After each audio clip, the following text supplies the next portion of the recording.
نریم بمونیم بهتون نوشیدنی بدم. به خدا دستام تمیزه. یه دونه پرتقال بزرگ خریدم 15000 تومان. یه دونه کیوی هم 14000 تومان. هر کدومو به صورت جداگونه ماد میکنیم. لیوان سرومون رو میاریم، آب پرتقال رو به این شکل میگیریم. چقدر آب داره. من از این ور نگاه میکنم. یخ اضافه میکنیم چون ما هنوز ندیدیم پاییز با ما سرد باشه. یه دونه لیمو ترش خریدم 8000 تومان. چقدر آب داشت. استلس میکنیم و با استراک تاپش میکنیم.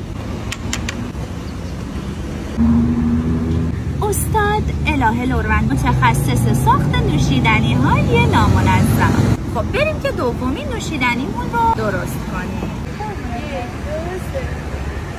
یه دونه انار هم خریدم 40000 تومان. مجدد همون کار رو برای کیوی تکرار میکنیم. استری میکنیم. یخو چقدر حساب کنم خوبه. نریم بمونیم بهتون نوشیدنی بدم. با استری تاپش میکنیم.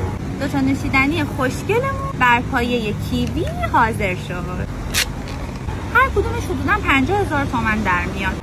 حالا امیدوارم خوب شده باشه. چطور بود؟ خوب شد؟ به خدا.